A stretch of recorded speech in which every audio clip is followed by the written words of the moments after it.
Hello friends, Heidi here from Rain Country.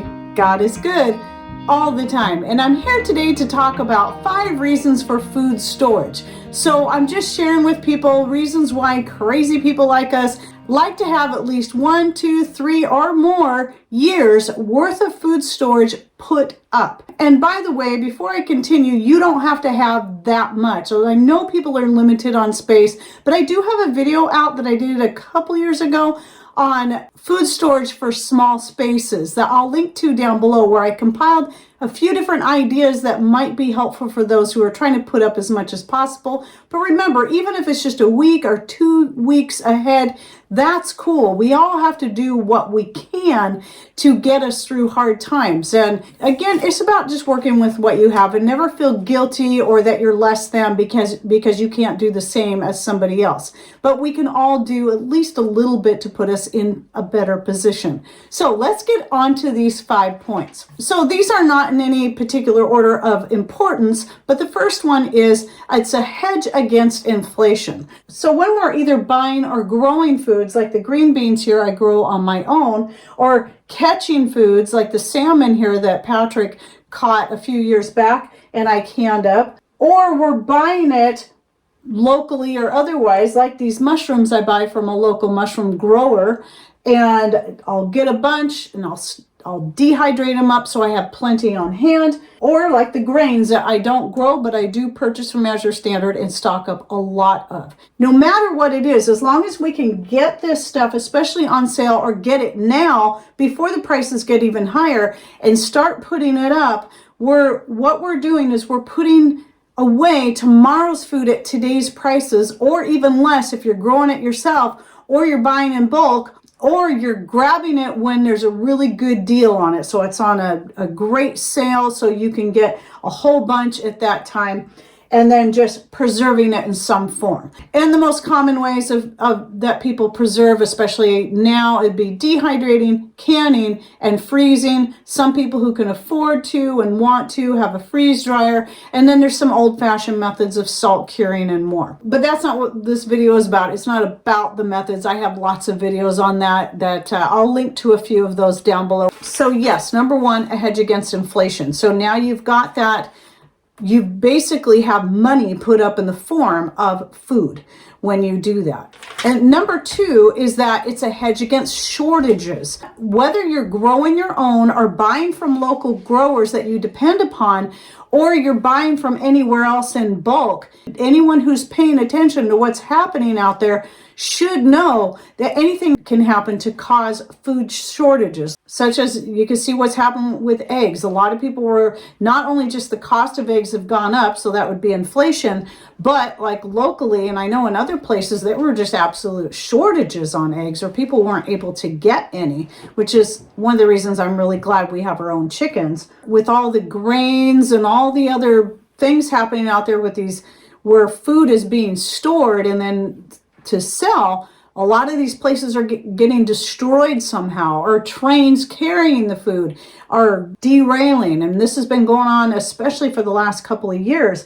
And when we see this, this constant attack, be it intentional or just coincidental, it's still happening. Whichever one you believe, it's still happening. So by having the food on hand in storage in some form, that's that saving for those rainy days. And other ways that shortages can happen is simply other types of natural disasters that can prevent food trucks from getting in to deliver the foods to your local store, like has happened to us in the past. We don't get snow very often, but we had one year, we had a blizzard come through here and the trucks couldn't get through for days. And your local store only has about 3 days worth of food for your community. But in the event of a disaster, that food's not even gonna last 24 hours because everybody's gonna do a store run and buy everything up. And so if you don't have that food on hand, you likely won't have it. And then the other thing is that there are people that will only buy what they need per week. And I get it, and especially if you're purchasing seasonally and you're trying to eat seasonally, wonderful. However, the problem with that is when these shortages arrive or some natural disaster prevents those trucks from coming through, or maybe you're what you're growing, you have a crop failure, well, then what are you going to do? So to me, I equate that to living from paycheck to paycheck. If you're only buying what you need as you need it, because you don't know if next week that's going to be there. You just have no idea, especially with the way things have been going on with our weather and so on and so forth. So again, a hedge against shortages. Okay, point number 3 is it also saves money. Now, initially you might think, well, no, it doesn't. But when you're able to buy things in bulk, such as my grains, I always buy them in 50-pound bags. Well, almost always. Sometimes I get 25-pound bags if they're not grains I use as much, or they only come in 25-pound bags. But I get most of them from Measure Standard, and I stock up on these. And I grind my own flours with these. I'm going to get a better price by doing it that way. Usually buying whole grains, it's a little bit cheaper. And it's going to last longer in food storage by doing it that way. But because I'm buying in bulk and getting 25, 50 pounds at a time, I'm able to save money per pound. It might be a bigger expense up front, but in the long run, I've saved a lot of money by doing it that way. Now, I do need to note that not everything you buy in bulk is always the best deal. You got to look at your prices and look at the price per ounce or per pound. So sometimes, let's say you're going to your local grocery store and they're having a really good sale on something that's only in a 1 pound. Then right next to that, they might have a 5-pound bag or a 10-pound bag. Well, sometimes the sale price on this 1-pound bag can be a lot better than buying the bigger size item. So always look at your price per pound. And I've done that actually with buying organic unbleached white flour. I've often found that when I go through Vitacost, they have an organic unbleached white flour there that I can get for, it's $1 per pound. And for organic, that's actually pretty good. And when I look at other places that are selling in bulk, sometimes I end up paying more to buy in bulk per pound to get that 25 or 50-pound bag. So it was actually worth it. I haven't looked recently because I haven't needed to, but it was actually worth it for me for a while, at least, to buy the 5-pound bags and just buy a bunch of them at a time, like 5 or 6 of them at a time, maybe more. So always make those comparisons. But and if that's the case, if the smaller bag is cheaper, there's nothing wrong with that. Go ahead and buy a whole bunch of bags and stock up while you can with what you have. And by the way, I do have a video on it out because I know a lot of people are just, funds can be really, really limited. And it's like, well, how can you afford to buy 25 pounds of this or 50 pounds of that? Or even if you're talking about herbs, how can you buy a whole pound when, that might be $30, but I can buy this 1 ounce for $5 or $6. Well, I did do a video on how to help you get started in buying in bulk, and it might be by starting with just 1 item at a time. So please go check that video out. I'll make sure it's in the description box down below. Okay, point number 4 is it actually does save time in the long run. So it might not seem like it at first, because if you're canning the foods, be it pressure canning or water bath canning, like I have pressure can stuff right here, even like this, you're dehydrating a bunch of stuff and then vacuum sealing it into jars.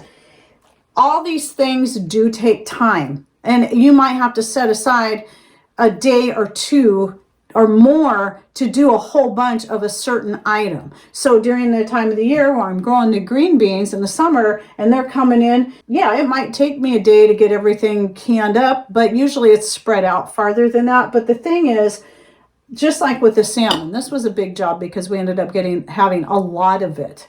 So some of it I did freeze, but most of it I canned. Well, it took me a good day to get all this dealt with, but now it's ready to go whenever I need it. So how does it save me time in the long run? Well, when I go to make something, let's say I'm talking dehydrated foods like the sausage I have right here, the chicken sausage and the mushrooms and the many other dehydrated things I use, I can quickly whip up a soup by just throwing a bunch of dehydrated stuff in some water and adding some seasonings for flavor. or broth if I already have it. Because in fact, tonight I'm making up a stew. I have some beef broth that was left over from a beef roast I just done. So I'm taking that and I'm turning it into a stew, and I can just add all these dehydrated things right into that broth and cook it. And I have dehydrated beef and more I can do the same thing with. So that makes it super, super easy. And same thing goes with your canned goods. Like I can take these green beans, usually I use them as a side dish, so I just have to put it in a pan and heat them up on the wood stove. That's all I got to do. It's easy. They're already prepared. They're ready for me. They're ready to go. And the salmon, same thing. If I want to make like a salmon noodle casserole or even a salmon spread like you would with tuna, right here. I just open up a can. I don't have to go process the fish, go down the store, buy the fish, cook it up. It's already done. It's already taken care of. It's already cooked. And I can say that about just about any type of food. And not only does it save time in that way, you might say, well, that probably balances itself out. You know, the time put into preserving it ahead of time and then having the ease of just it being ready to go, like the home canned chili on those busy, busy days.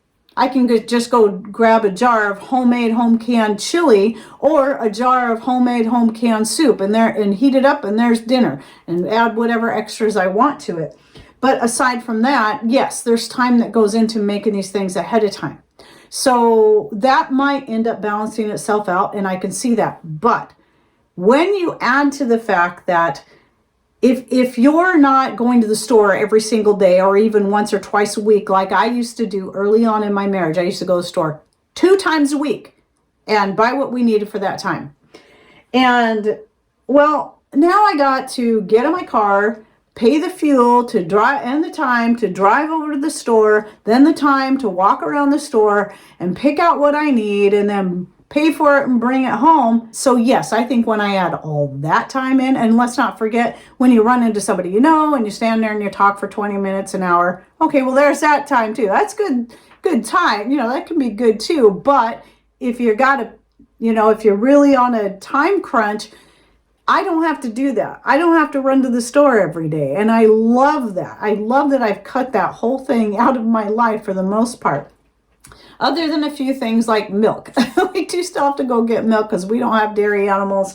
And but a lot of stuff I can just order online, and it makes it a lot simpler for me. A lot of the stuff that I can't grow or get easily enough, I can get online through ButcherBox, Azure Standard, and more. So to me, yes, I've just saved a whole bunch of time by doing that. And then for my 5th point, what I put in there is by having all this food on hand, if you see somebody that's really in need, you have something you can share with them. And maybe you don't have any cash to give them, or maybe you don't feel comfortable giving them cash, but you know they need food.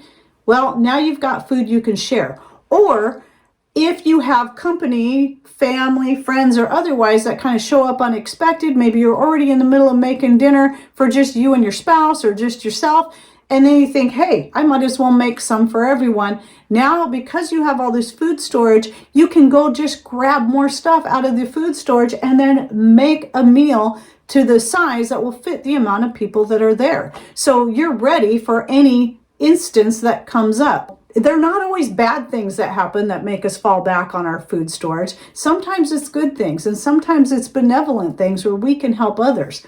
Even though we tend to think, you know, food storage is all has to do with scary things that are happening out there. That's not necessarily the case, because it has so many great benefits. So I was in my early 20s when I realized that, gee, having certain things stored up sure makes life a lot easier. And that was the main reason, actually, why I started getting into food storage. It wasn't because of any scary things going on out there. It was because I just seen how convenient it was to have these things already on hand and then always stay ahead. Buy them when they're on sale. You've got them there when you need them, and then when you see another sale, or you see you're running low, buy in bulk to save yourself the time and money, and now you restock your food storage. So that's what I've been doing for a long time, and building on that as I've gone through the years. Now that I'm 57 years old, I've learned quite a bit in that amount of time. All right, and any ideas, any other things that people want to share? What are some other good points you would like to add as to why food storage is a good thing to do or an important thing to do? And put those in comments down below so others can come through and read your comments and even learn some more and be inspired and encouraged to get into food storage. I hope you enjoyed this video. Thanks for watching. Take care and God bless.